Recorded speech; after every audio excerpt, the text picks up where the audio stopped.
balik ng paaralan. Sabi ko, ito ay interesante kasi ito ay nung katatapos ko lang ng eskwela at hindi ko sasabihin na oo, ang kursong iyon ay pinaka para sa akin pero hindi ako lumipat ng paaralan dahil sa oras.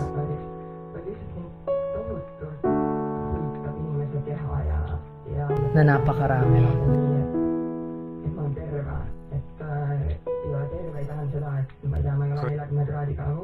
Nakinig.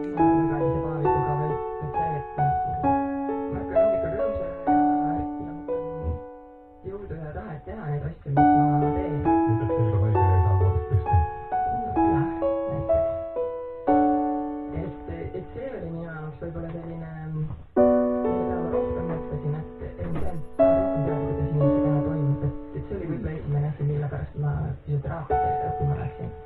Pluss ka rutiinis kõige sellisem